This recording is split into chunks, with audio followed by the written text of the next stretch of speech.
As always, be sure to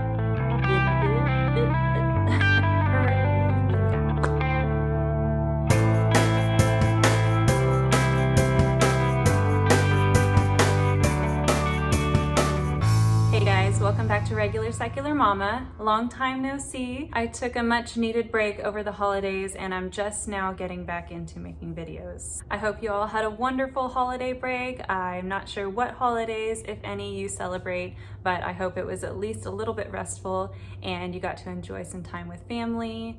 So today's video is a collaboration with my good friend Megan over at Better Done Than Perfect. If you have not come across her channel before, you're missing out. She is hilarious and fabulous and funny and just always cheers me up. So after you watch this, be sure to go head down to my description and click on the playlist so you can see everybody else who's joining in this collab, and also find her channel and check her out because you'll love it. She's awesome. Some of you may know that I have an Airbnb on my property and I don't actually have any guests in my guest house, and it's so quiet and clean over here that I decided just to come film my video over here instead of making the kids be quiet in their rooms. Today we're talking about goals and intentions for pretty much the rest of this school year. I know some people do like a calendar year for their school, and a lot of people do more like a school year calendar. We stick to a school year calendar.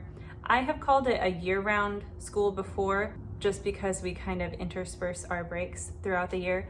But really, we start in July-ish and end somewhere end of May, early June. So we take like a month off in the summer and then a really long break over the winter holidays. Anyway, our winter break is our longest break. So it's a good time for me to sit down and kind of assess what is going well in our school, what's not going well, kind of where we're at in our curriculum, and also kind of where we're at just with the kids' skills and what we're focusing on for the year. I am not really big on setting goals or New Year's resolutions. I don't really do that. When I was back in high school and even college, I struggled with setting expectations for myself that were just too high, and when I didn't meet those expectations, I felt really uncomfortable and bad. So maybe that has something to do with it. I'm having a hard time putting this into words. I'm not feeling very articulate today, so I apologize. I'm trying. Maybe I need more coffee or less coffee. So if I don't set goals for myself or for my kids or for our homeschool, then what do? I like to define sort of like intentions that we have and not just a specific goal that can be achieved. And that sort of kind of guides our day-to-day life. For example, last school year, so the 2020-2021 school year, wow, that's a lot of 20s. One thing I was really focusing on for my daughter, who's now 11, was to help her become more independent. She has that personality. She's naturally kind of an independent kid, but I really wanted to work on her being able to recognize what she still needs to work on, what is expected of her, what she expects of herself, and to be able to kind of regulate her time a little better without me micromanaging it for her. And that's something that went really well. She's at a great place right now as far as being independent with her schoolwork. For this school year, I decided to focus really heavily on reading for my son. So we have been working on reading skills for the past few years. He is now 8.5 years old. So, I mean, this is the time that like most typical kids kind of, pick up on fluent reading, but he was much slower to build those skills. So my focus for him wasn't necessarily learning to read. It was more making sure that reading was something that was enjoyable, something that he looked to for fun. Suffice it to say that his reading skills have improved dramatically this year, just with taking a more laid back and enjoyable approach to reading. And it's really the first thing he wants to do during his school day when he has a choice what to start with. That's what he wants to start with. He wants to read to me. So I feel really good about where we're at with that. And really, I just want to keep that going for the rest of the school year. For my daughter this year, I really focused more on, helping her become even more independent than she was. She's just getting to the age where doing things with me, sometimes we butt heads. You know, if I can help her learn how to manage her own time and she has clear assignments and expectations for what she needs to do, then I can be way more hands-off with her and just let her do her thing. That really seems to work best for her. I think there's a squirrel in my roof. Great. Gotta deal with that later. For the rest of the school year, my intentions for our school aren't really going to change much from the beginning of the year. We are still going to have a heavy focus on reading for enjoyment and for knowledge. We are still working on scaffolding independence, especially for my son. It's a little harder for him to be independent and to keep himself on task and keep himself, you know, hold himself accountable. But that's something that we're working on, and we're slowly building that skill for him. One thing that I would like to focus on a little bit more in this half of the school year is writing. I struggled a lot finding a good writing curriculum that I liked. The problem, I think, is that I always wrote well enough to get really good grades all the way through school, even through college, you know, 10-page papers.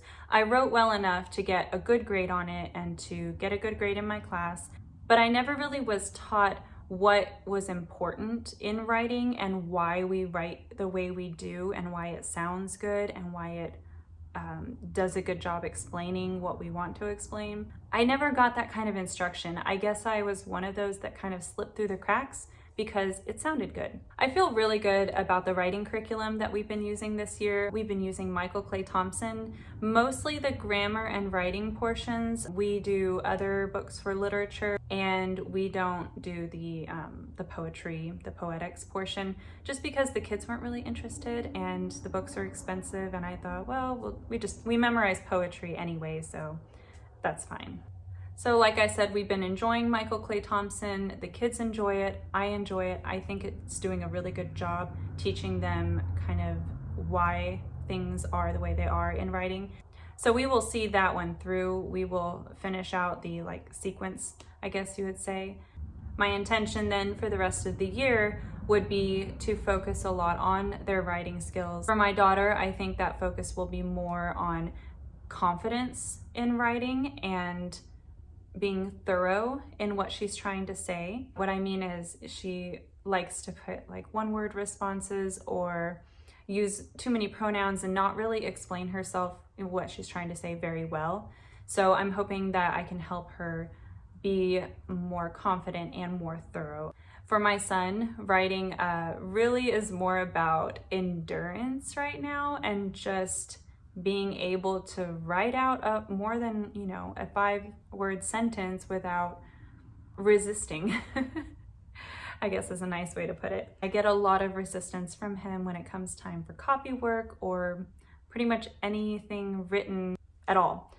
I have seen the recommendation to get them to type their written assignments instead of handwriting them. So they are learning to type. He's in a typing program on the computer. Obviously it's on the computer. So I don't know, if he picks up typing and that is easier for him, I have no problem with him typing his assignments. But for now, he's not there yet. That's all I really have for you. I am sorry I'm not very articulate today.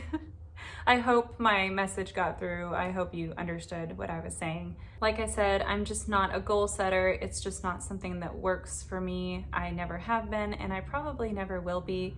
But this whole idea of setting a focus or an intention, that really works for me. It helps on those days when you don't have enough time or things aren't going well and you got to cut something. These are the things that I'm going to focus on that day. And if nothing else gets done, at least we focused on the things that were really our intention for this time period.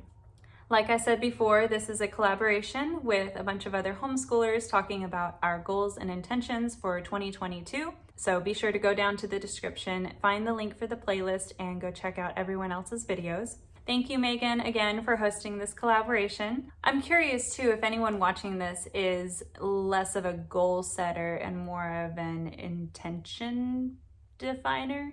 like I am. If you are, leave me a comment down below because I'm curious to see, how you approach this. If you don't set goals, how do you keep yourself accountable? As always, be sure to give this video a thumbs up if you enjoyed it and subscribe. Now that the holidays are over, I'm back and we're going to be making videos. So I'll see you next time. Bye.